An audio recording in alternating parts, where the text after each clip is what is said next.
Bem-vindo a todos, você do Facebook, você do YouTube. Sejam todos bem-vindos a esta sala espiritual que é a Igreja de Cristo. Que a Igreja de Cristo não é quatro paredes e um teto estendido em cima. A Igreja de Cristo é por onde estiver um filho de Deus, uma filha de Deus reunido nesta palavra. Lá está a Igreja de Cristo. Amém, meus amados? Então chegou o momento de nós participarmos mais uma vez de uma palavra que vai nos fortalecer, vai nos edificar na palavra de Deus. Uma palavra que vai nos esclarecer quem somos nós, quem é o nosso Deus. Uma palavra sem braganha, sem mistura. Só aqui neste canal você vai ter. Amém? Então sejam todos bem-vindos, você aí do seu sofá tomando seu café da noite e eu daqui. Então eu sou um ponto daqui, você é um ponto daí e juntos vamos se formando assim a Igreja de Cristo. Amém, meus amados? E nós temos um tema hoje. O nosso tema é a herança que procede do Senhor. Esse é o nosso tema de hoje, da qual nós vamos se aprofundar, se adentrar, esse maravilhoso estudo que nós vamos ter agora, né? Eu vou repetir: a herança que procede do Senhor. Então sejam todos bem-vindos para ouvir e receber esta palavra no seu coração, na sua mente, né? Porque se você não abrir a sua mente, a palavra não entra. Amém, meus amados? Então sejam todos bem-vindos. Abra a sua Bíblia no livro de Isaías. Isaías, capítulo 54, no versículo 17, é o início da nossa homilia nessa noite de hoje, de quarta-feira, né, para a nossa alimentação. Isaías 54, versículo 17, diz assim, ó: toda arma forjada contra ti não prosperará. Essa é a nova palavra de hoje, né? Toda arma forjada contra ti não prosperará. Apesar que dentro de algumas religiões, na mente de algum crente, pega essa palavra como apenas um jargão, sem sentir e sem conhecer o peso desta palavra. Amém? Então eu vou repetir: toda arma forjada contra ti não prosperará. Toda língua que usar contra ti em juízo, tu o condenarás. Esta é a herança dos filhos do Senhor e o seu direito, que de mim procede, diz assim o Senhor. Então, meus amados, esta é a herança de Deus, que Deus tem para aqueles que são filhos dele. Então, a herança que Deus vai nos dar nessa noite, o conhecimento da sua palavra, o poder que tem esta palavra, né? Então nós vamos abrir esse testamento nessa noite para que todos vocês recebam esta herança, né? Eu vou até repetir porque é um versículo, meus amados, muito rico, que eu quero que você preste bem atenção para que você receba essa herança nessa noite. Toda arma forjada contra ti não prosperará. Toda língua que usar contra ti em juízo, e tu a condenarás. Esta é a herança dos servos do Senhor e o seu direito, que de mim procede, diz o Senhor. Então, meus amados, aqui tem uma palavra-chave que nós temos que prestar atenção nela, né? A herança dos servos. A palavra servos, ela vem da terminologia escravo. Mas hoje, meus amados, Nós não somos mais servos. Hoje nós somos filhos. Não existe um filho que seja servo do seu pai. Isso não existe, né? Todo pai, você imagina você sendo filho lembre-se aí do homem mais rico do país. Eu evito em falar nomes das pessoas. Às vezes eu falo, mas eu evito. Pense na sua mente o homem mais rico do mundo. Você seria servo de um pai desse, você sendo pai dele?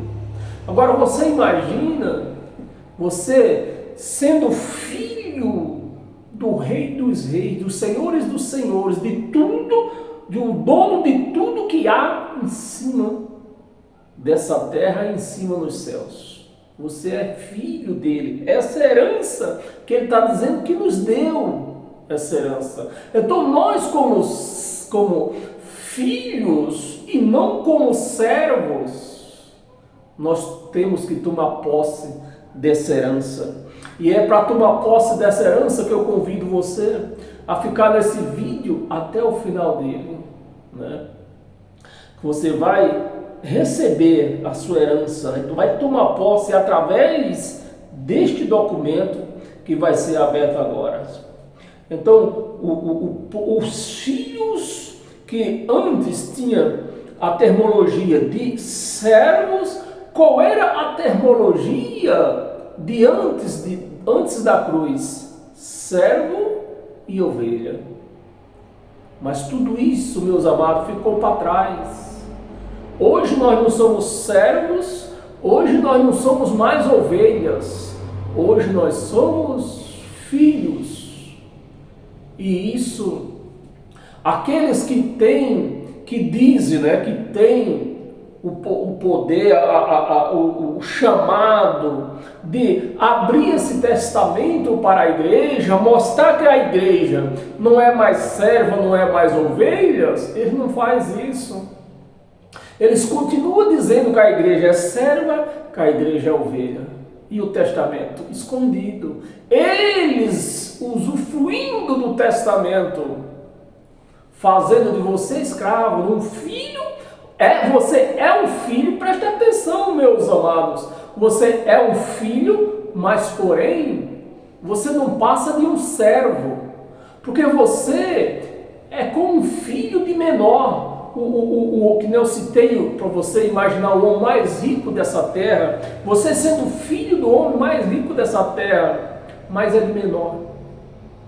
É de menor. Se o pai morreu, mas você, como de menor, você não pode usufruir, tomar posse daquilo que é seu, porque você é de menor. E é isso que os pastores, os pregadores dessas chamadas igrejas por aí, têm feito com a igreja, fazendo da igreja criança, que não pode tomar posse daquilo da qual ela herdou. Você está me entendendo, meus amados? Mas eu quero que você, esse é o meu desejo, é o que eu peço a Deus nessa noite, abrir o seu entendimento, a sua mente, para que assim você venha tomar posse do que é seu, da sua herança, daquilo que Deus te deu. Você não é, eu sei que você, meu amado, você que se sente um servo, você que se sente ovelha, é porque você ainda não entendeu o processo do que aconteceu há 2000 anos atrás, né? Você não entendeu ainda o processo. Meus amados, essa riqueza que estava com Deus, estava com Ele e era uma promessa para nós. Já era uma promessa, Ele nos entregar. Deus queria entregar essas riquezas, essas revelações, que nós seríamos filhos e tomado posse e apossado naquilo que é dele. Para isso acontecer, o que é que ele fez? Ele se fez carne. Meus amados, eu sei que muitos, até muitos daqueles que se diz que vivem em graça, ainda não é capaz de imaginar esse processo que aconteceu. Que esta palavra de filho é apenas um processo do que aconteceu, do que Deus se permitiu acontecer com ele. Ele se fez carne. Por isso que ele veio aqui como filho. Deus veio nessa terra como filho. E para ele vir nessa terra como filho, ele se fez carne. E antes do filho vir nessa cruz, vir nessa terra e morrer na cruz, o que é que ele fez? Passou tudo o que ele tinha para o filho. Porque quem ia morrer? O filho. E uma vez que o filho morresse, nós herdaríamos, ia tomar posse da herança. Porque Deus não pode morrer. Quem teria que morrer? O filho, da qual ele entregou tudo nas mãos dele. Né? Você precisa entender que esse processo de filho foi apenas um processo, mas era Deus em carne. Deus revestido de uma carne humana como nós estamos aqui. Para que essa carne morresse e, sendo assim, a herança seria nossa. Esse é o processo, isso que eu quero que você entenda do que aconteceu há 2000 anos atrás. E para nós continuar, eu quero ser em breve hoje, né? Eu pedi para você abrir a sua Bíblia no livro de Gálatas. Então, meus amados, nós temos que, se nós não abrir o testamento, nós não vamos tomar posse de nada nunca, porque só o testamento é que nos dá o direito. Sem esse documento estar nas nossas mãos, realmente, aí sim, realmente, nós não podemos dizer que somos filhos. Se nós não abrirmos, não tomar posse, o testamento não foi aberto para nós, não foi revelado, realmente nós não podemos viver, né, como filho e apossado dessa herança. Aí eu quero que você entenda o porquê que o sistema religioso ainda não tomaram posse disso. Porque eles estão no antes da cruz, aonde o testamento ainda não tinha sido revelado. Então, o sistema religioso, eles não têm um entendimento desse testamento.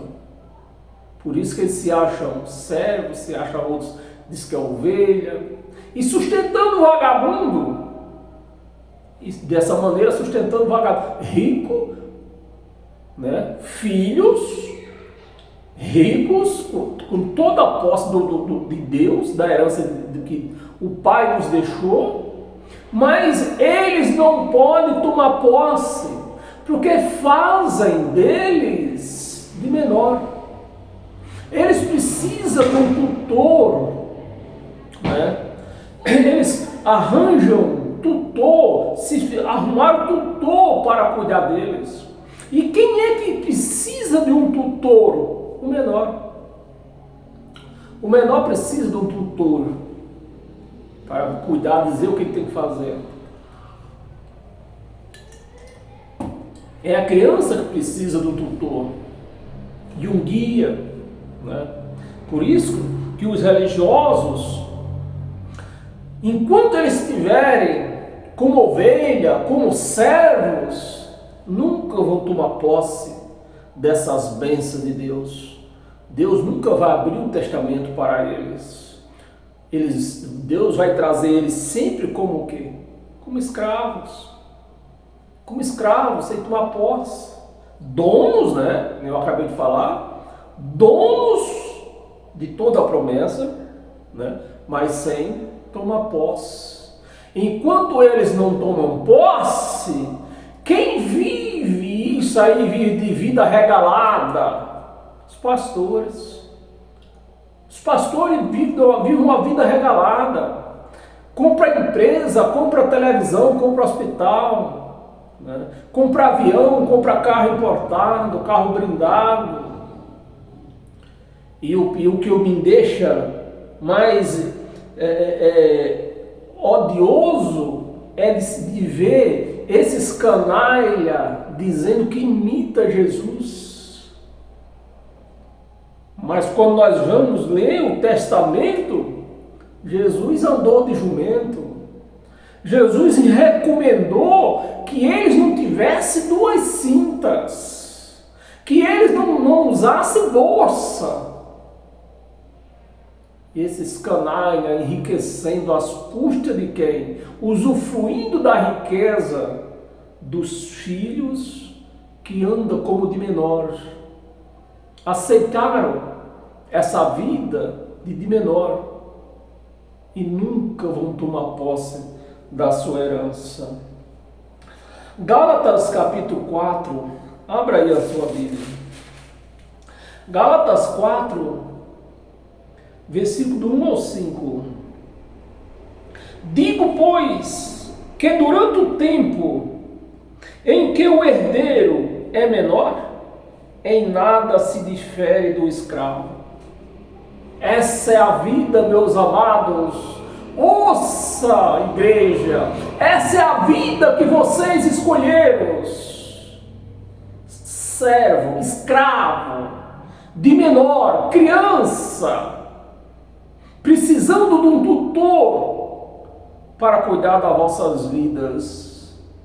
E enquanto a criança, o de menor, às vezes falta o pão na mesa, sendo rico e faltando o pão na mesa. Por que falta o pão na mesa? Porque tem um tutor usufruindo daquela riqueza, daquele de menor. Porque eles recusam, a igreja de Cristo se recusa em receber esse testamento, esta herança que foi deixada para eles. Né? Continuamos. Durante o tempo em que o herdeiro é menor, em nada se difere do escravo. Em nada. Você entende, meus amados? Porque os crentes, o sistema religioso, se diz ser servo, diz ser ovelha, porque não receberam a herança. O testamento não foi aberto para eles. Não foi aberto. Nada difere de escravo, posto que ele é senhor de tudo. Os crentes aí, senhor de tudo, mas não pode usufruir, porque é menor. Estão na lei. Estão na lei, sendo escravo da lei. E é como de menor, uma pessoa de menor. O pai, ele pode ter um filho, o pai pode ter toda a riqueza do mundo, do país dele, ou do mundo mesmo, assim podemos dizer. Ele tem um filho, mas o filho é menor. Só vai receber aquilo que o pai lhe der na mão. Lhe der na mão. É igual os crentes. Senhor de tudo, né? Dono de toda a herança de Deus. Mas tem um tutor que diz: você não pode comer isso, você não pode comer carne de porco, você não pode tomar uma taça de vinho, você não pode ir na praia, você não pode usar um batom, você não pode usar uma bermuda, você não pode usar uma camiseta. Quem é que fala isso? O tutor. E a pessoa criança vai ter que aceitar, porque é criança. Posto que é senhor de tudo, mas está sobre tutores, senhor de tudo, dono de todas as promessas de Deus, mas tem um tutor sobre a vida dela, um tutor chamado pastor Godofredo, mas está sobre tutores e curadores, né? Até ao tempo predeterminado pelo Pai. Enquanto essa riqueza do meu filho e você está sendo tutor, né? Tutor e curadores dele. Enquanto ele for de menor, nada pode ser feito. Você vê, mais um exemplo, você assim não se permite, pelo nosso tempo. Você vê a pessoa, um adolescente que recebe pensão do pai e pelo motivo ou outro foi determinado essa pensão ser depositada em juízo. Então o pai todo mês deposita em juízo aquela pensão, mas o filho não pode tocar. A pensão é dele, mas ele não pode tocar, porque ele é menor. Ele só pode tocar na pensão quando ele passar de maior, porque foi instituído um tutor para cuidar desta pensão, deste dinheiro, né, que no caso seria o banco, né? E é dessa forma que os crentes vivem.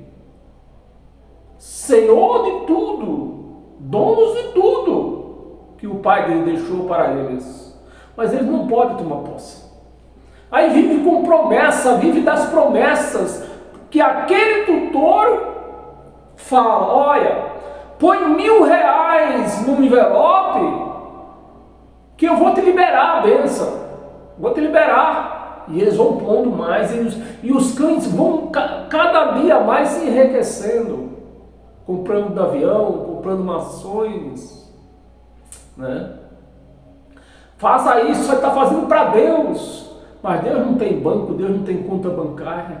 Deus não vê um centavo desse dinheiro. Vai tudo para quem? Para eles. Não é para a obra de Deus.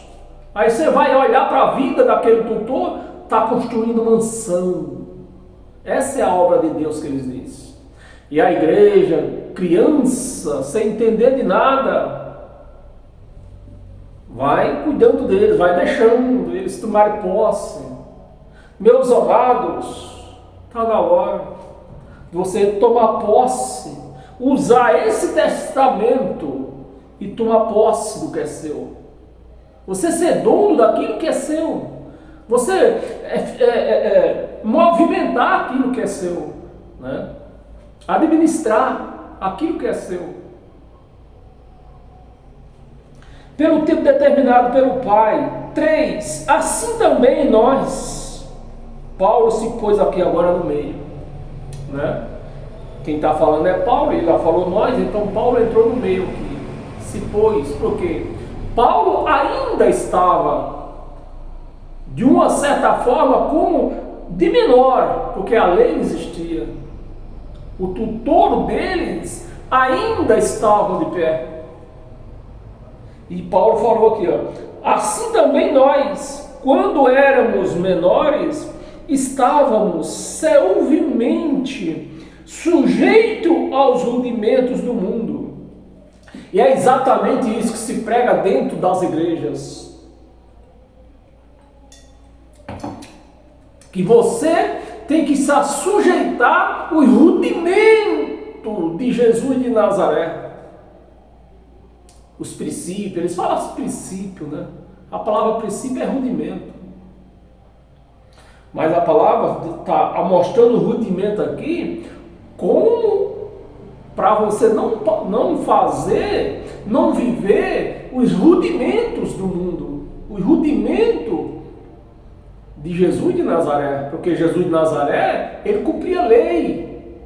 Então Jesus de Nazaré era um escravo. Então se nós formos viver a vida que Jesus de Nazaré vivia, nós vamos ser escravos. Porque Jesus de Nazaré cumpria a lei de Moisés. Civilmente sujeito aos rudimentos do mundo. 4. Versículo 4. Vindo, a palavra está no pretérito presente deles, daqui, que eles viviam, né?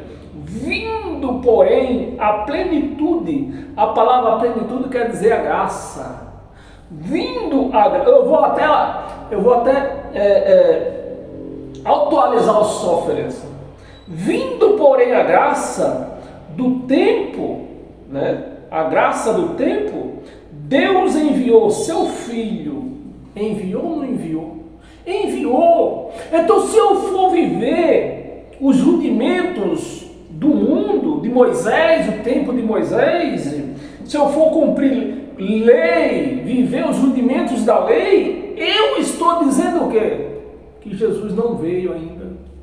Que o Filho não veio. Porque eu estou nos rudimentos de Moisés.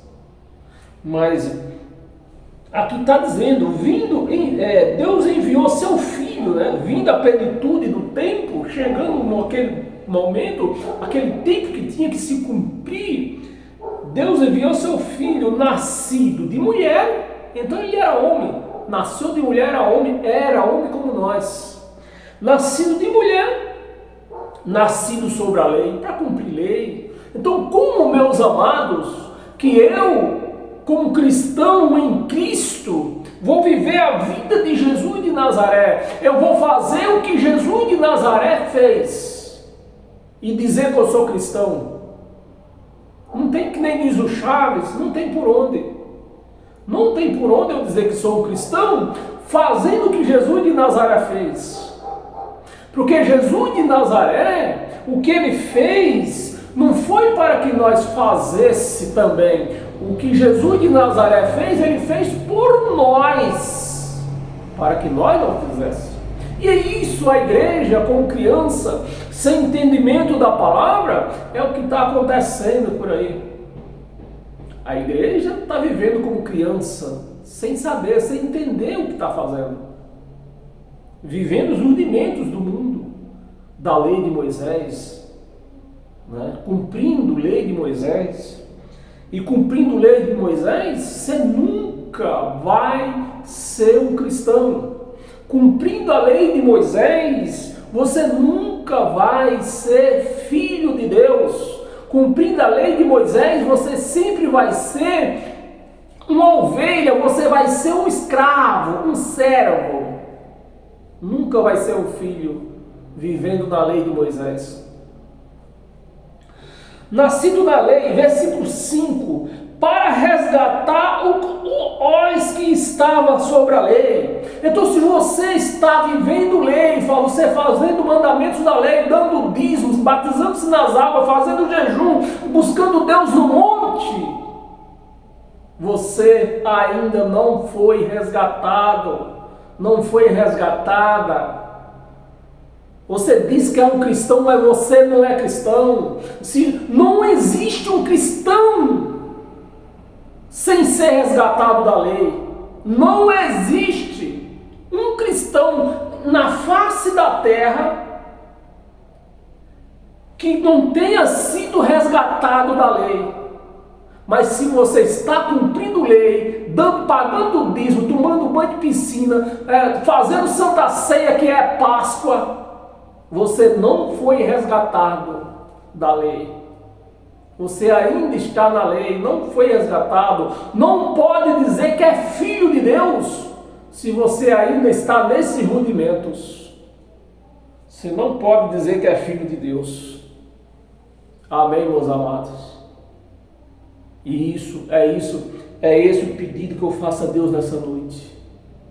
Que o seu entendimento venha se abrir, você entenda o que é ser filho, o que é ser cristão, como convém viver um cristão, como convém viver um filho de Deus, um filho daquele que ele deu, pôs as promessas na mão dele, para ele ministrar aquilo que é dele, e não vir com tutor.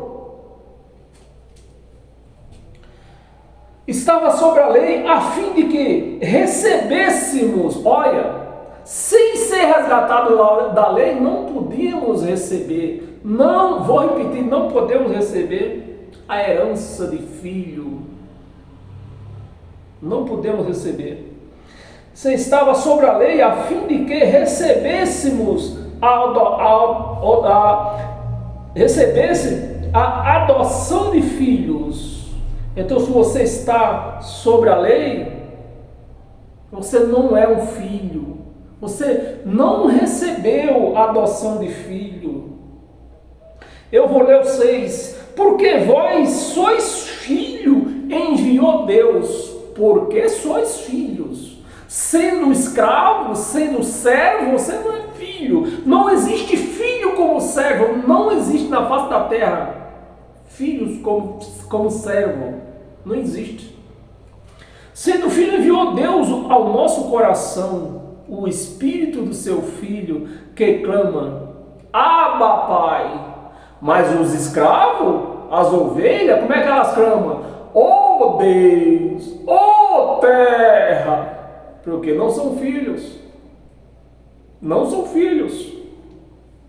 E eu vou ler o 7 para não deixar solto também. De sorte que já não és escravo, não és servo, porém filho, e sendo filho também herdeiro por Deus. Você recebe esta herança? Pois esta é o testamento de Deus que está sendo aberto para você, te apossando você nessa herança, para que você venha tomar posse e ministrar aquilo que Deus colocou nas suas mãos, como filho. Como filho. É como eu já disse várias vezes e repito. Essa casa é minha. Meu filho é herdeiro desta casa. Quando eu morrer, ele não é mais herdeiro desta casa, ele é proprietário. Proprietário. E não foi isso que aconteceu? Mas os crentes vivem aí como ovelha, vivem como servo, impedidos de tomar posse da herança que Deus deixou para eles. Amém, meus amados? Para nós continuar, estamos em Gálatas 4, volta um capítulo, Gálatas 3. Gálatas 3, versículo 24 ao 26.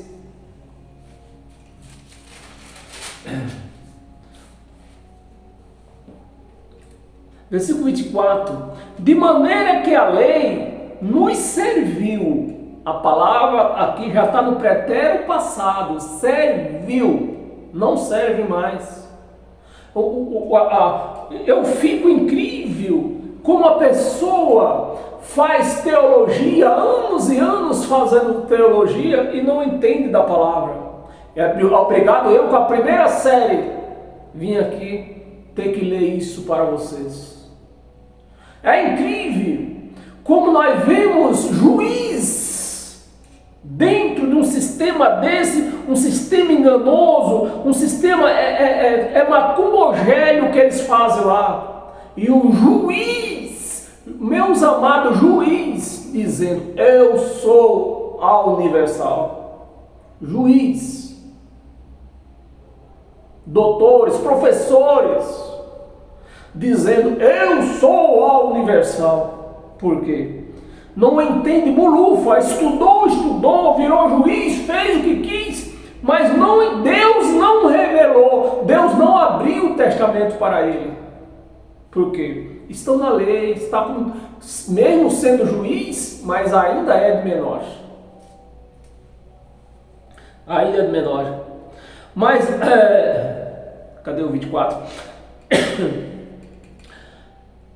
De maneira que veio, que a lei nos serviu para conduzir, né? Para nos conduzir a Cristo. Isso aqui foi que serviu a lei. A lei de Moisés serviu para nos conduzir até Cristo. Então, se eu vivo lei, se eu pratico mandamentos da lei, o que é que eu estou dizendo aqui? Que Cristo nem veio ainda. Nem veio ainda. Porque se a lei era para trazer eles até Cristo, então Cristo chegou, acabou a lei. Conduzir até Cristo, a fim de que fôssemos justificados por fé. Por fé. Mas tendo vindo a fé, já não permanecemos subordinados à lei. A lei. Você vê que uma coisa é clara, com umas coisas que é claro, mas infelizmente nós vemos juiz, professores, advogados ainda dizendo: eu sou a universal. Subordinados ao aio. 26. Pois todos vós sois filhos de Deus, mediante a fé em Cristo Jesus. Você recebe, meu amado? Eu recebo isto como um testamento aberto para mim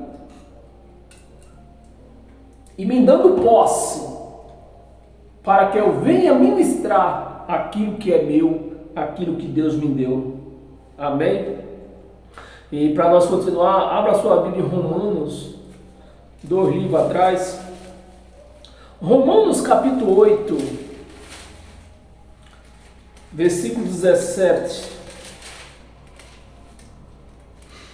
Versículo 17. Ora, se somos filhos, somos também herdeiro de Deus e co-herdeiro com Cristo, porque Deus entregou tudo na mão de Jesus, Ele morreu, então nós fomos co-herdeiro com Ele, com Cristo. Se com Ele sofremos, também com Ele seremos glorificados. Amém, meus amados? Você recebe isto? Porque eu recebo. Eu recebo e tomo posse. Né? Recebo e tomo posse. E Romanos ainda, volta a 3 capítulos, capítulo 5. Capítulo 5, versículo 17 também. Versículo 17. Se pela ofensa de um e por meio de um, né, a ofensa de um, sabemos quem foi, Adão. E se por meio de um, sabemos também quem foi, Jesus. Né? Se pela ofensa de um e por meio de um só reinou a morte, muito mais os que recebem a abundância da graça, recebe esse testamento, estas promessas, para que você, e só, se eu ler o versículo inteiro, a abundância da graça e o dom da justiça reinarão depois da morte. É isso? É isso que está escrito na sua Bíblia, no seu testamento? Porque para os crentes, reinar com Cristo é quando morrer. Mas aqui não está dizendo reinarão na morte. Aqui está escrito para reinar em vida. Então eu preciso tomar posse dessa herança com vida, em vida. Não é depois que eu morrer. Reinarão em vida por meio de um só, a saber, Jesus Cristo. Amém? Você recebe, meus amados? Você vê qual é a profundeza, você sente, você está sentindo a profundeza do poder que tem esse testamento, a altura que tem esse testamento, a largura que tem esse testamento. Você consegue imaginar esse poder que Deus está colocando na sua mão? Enquanto toda essa riqueza Deus colocou na sua mão, você entregou esta riqueza na mão de um tutor. E ele fica mandando em você, dizendo e fazendo o que ele quer da sua vida. E você ali, como um cachorrinho na coleira. É isso que você escolheu para a sua vida, meus amados. Depois de um conhecimento desse, é isso que você vai escolher ainda ficar sendo puxado igual um cachorrinho na coleira. Você vai querer isso para você? Porque é isso que nós vemos, é isso que eu vejo, mais de 80 milhões de brasileiros sendo puxados pela coleira, os pastores puxando eles aqui, ó, venha, você é meu escravo, você é minha ovelha, você é meu cachorrinho, venha. Vem cá, meu cachorrinho. Parece aquela música da Kelly, não sei o que, né? Vem cá, meu cachorrinho. O seu tutor vai te dar uma benção, vem cá. E os cachorrinhos tudo atrás da benção. O tutor tá prometendo, mas não pode dar, porque ele não tem promessa nenhuma para dar. Não tem promessa nenhuma. Amém, meus amados? Abra sua Bíblia em Efésios.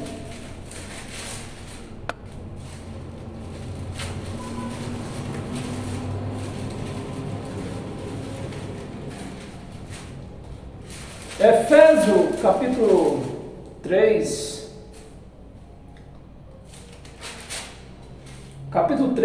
versículo do 17 ao 19,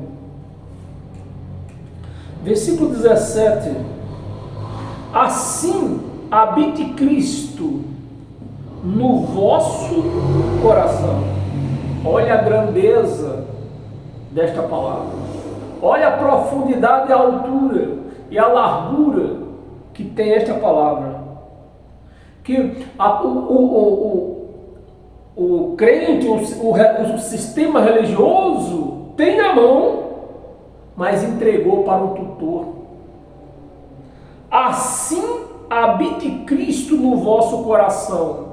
Aí o tutor pega esta palavra aqui e diz, domingo, e busca do Espírito Santo, sendo aqui está dizendo, está no teu coração ele está no teu coração, você não precisa fazer mais nada, não precisa buscar, não precisa fazer voto, está no seu coração, assim habite Cristo no seu coração.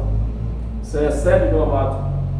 Esse Deus, você recebe esse Cristo habitando no seu coração?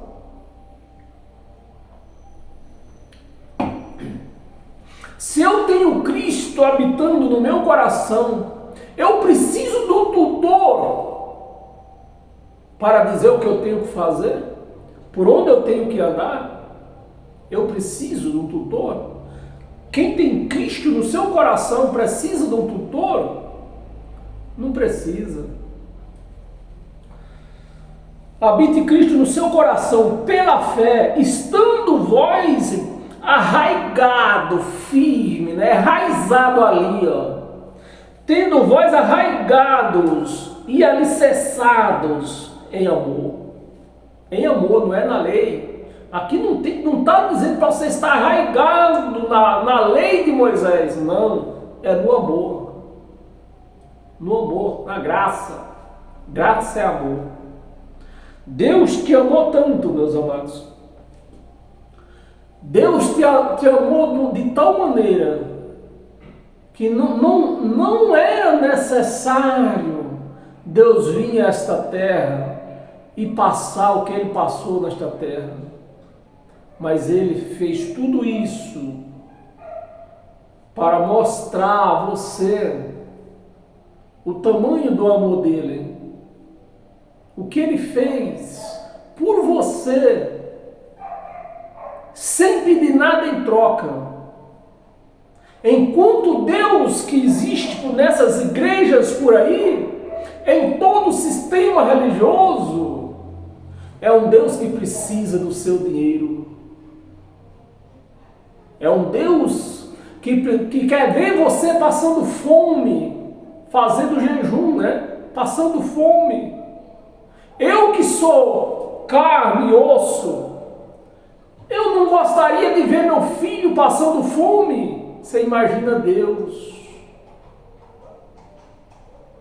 E mais é esse Deus que se apresenta dentro desse sistema religioso. Um Deus que quer ver o filho passando fome. Mas não é o Deus da Bíblia. O Deus da Bíblia não quer ver você passando fome.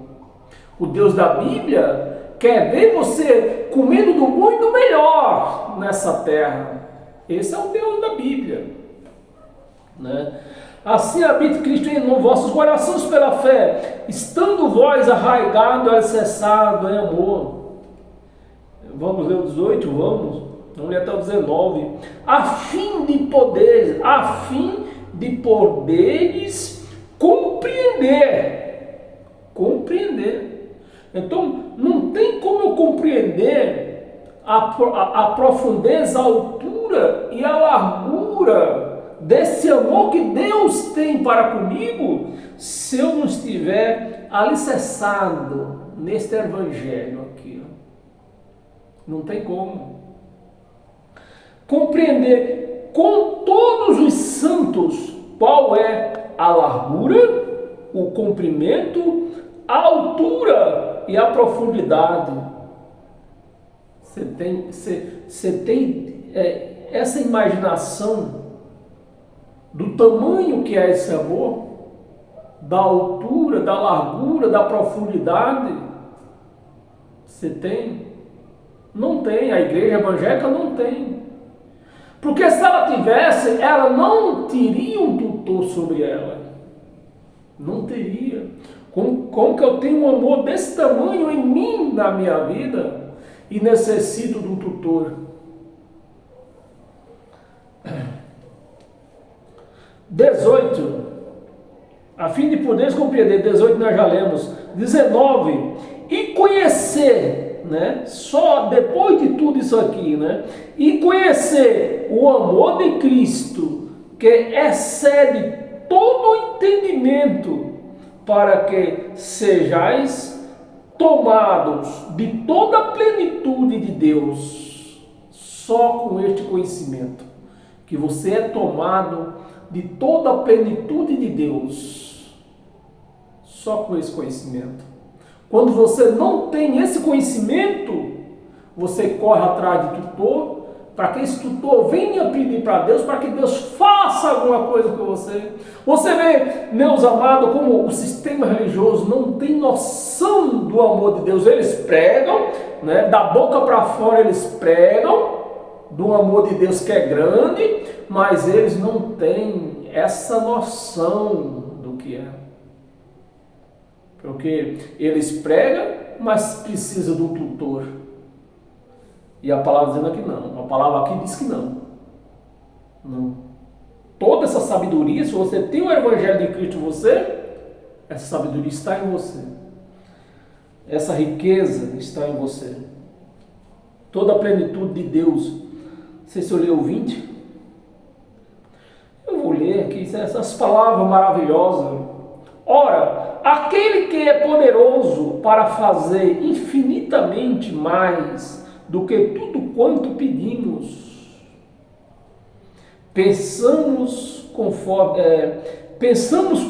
o seu poder, que opera em quem? Opera em nós. Esse poder opera em nós. Mas se eu tenho um tutor, o tutor não deixa que esse poder opere em mim, porque eu não vou ter como ministrar esse poder. Aí é preciso ter um tutor. E é o que a igreja tem feito, pegado todo esse poder e colocado na mão de um tutor. Aí depois que o tutor toma posse daquilo que é dela, aí o tutor faz o que ele quer com ela. Faz o que ele quer. E a igreja, e eles ainda batem palma. Ei, graças a Deus eu tenho um tutor que me chama de ladrão, né? É assim. Tutor que me rouba. O tutor rouba a igreja e a igreja que é ladrão. Meus amados, é incrível, né? É incrível isso. Temos mais duas passagenzinhas para nós encerrar a nossa lição de hoje. Volta lá em Romanos.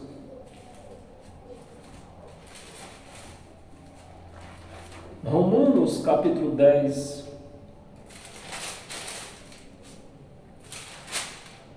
Romanos capítulo 10, versículo 8 e 9. Versículo 8. Porém, o que se diz? Foi uma pergunta que Paulo fez, né?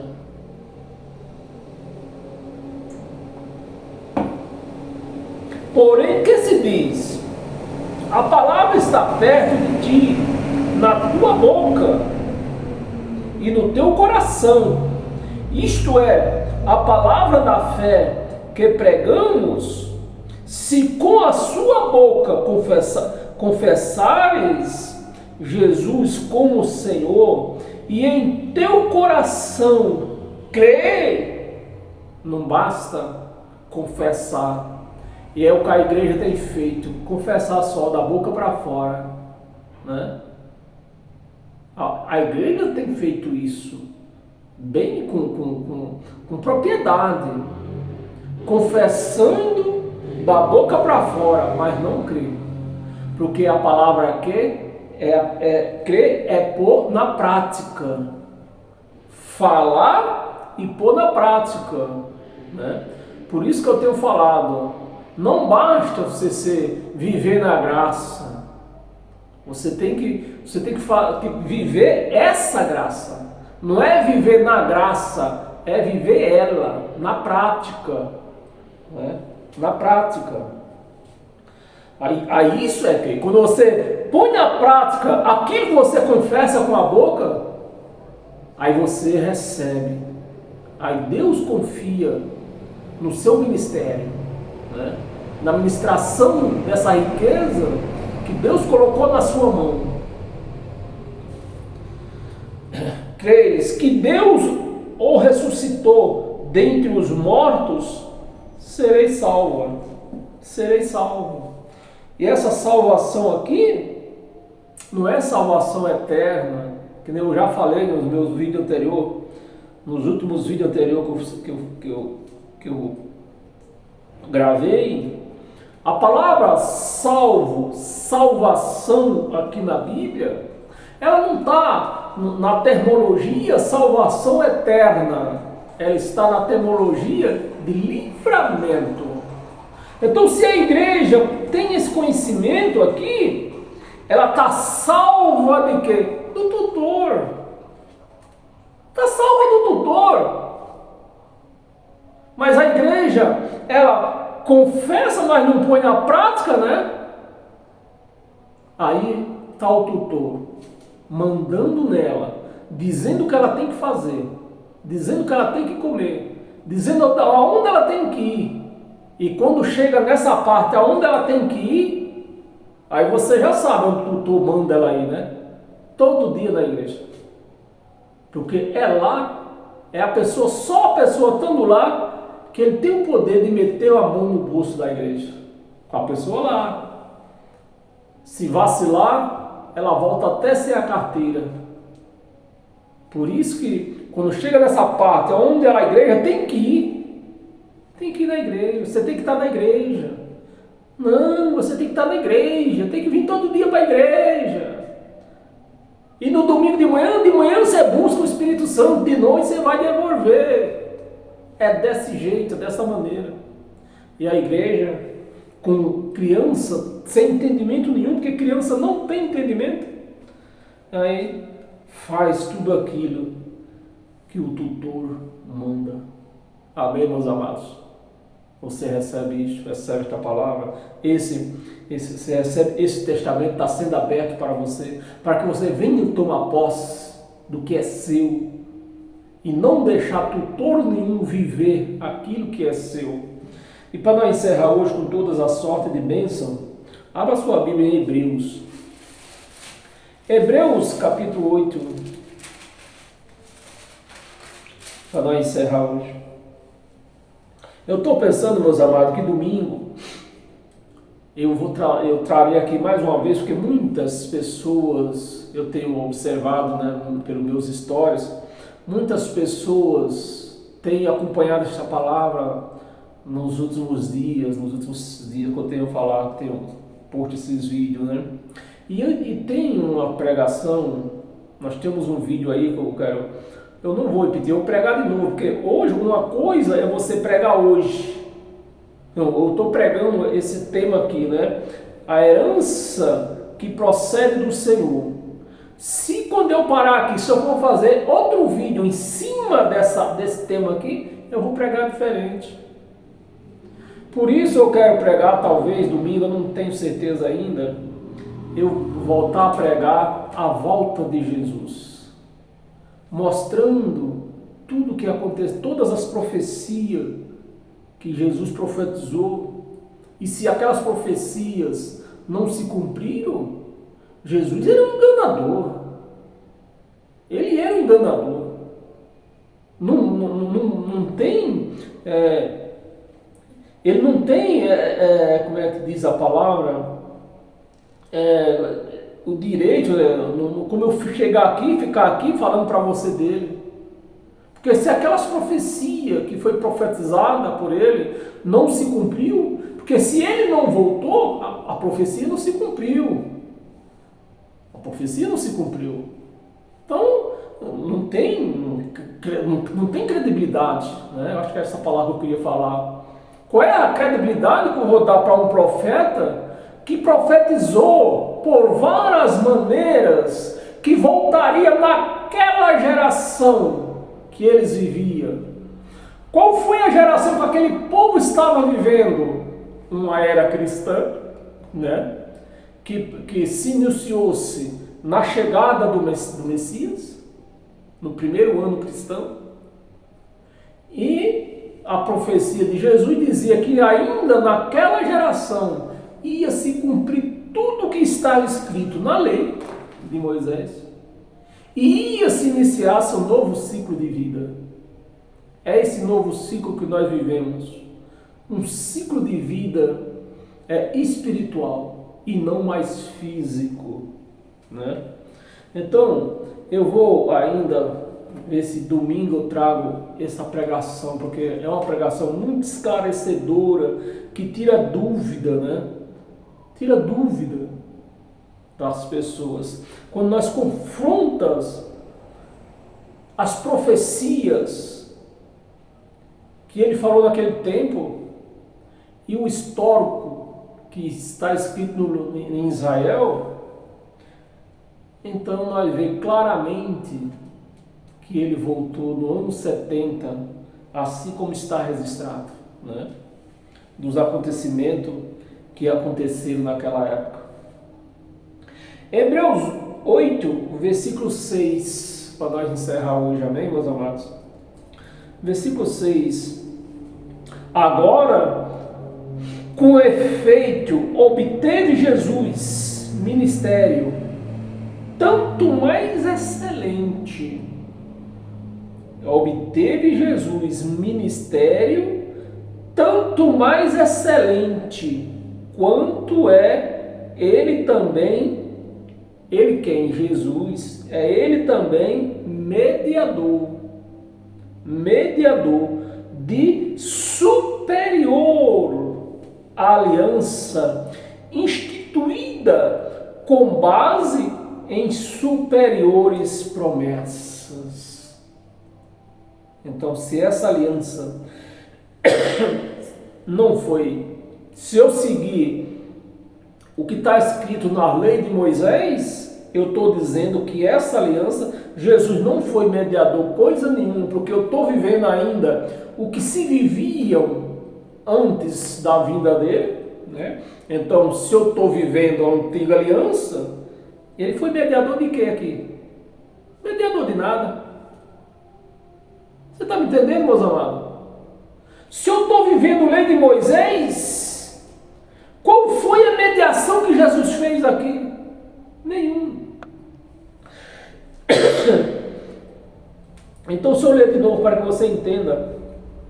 Agora, com efeito, agora, 2000 anos atrás, agora, com efeito, obteve. Você vê que a palavra obteve está no pretérito presente do passado. Já aconteceu. Obteve é uma palavra que já aconteceu, né? Obteve Jesus ministério superior a de Moisés.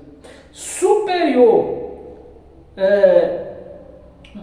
obteve ministério tanto mais excelente, quanto é ele também mediador de superior aliança, instituída com base em superiores promessas, superiores às promessas que tinha na velha aliança de Moisés. Amém, meus amados?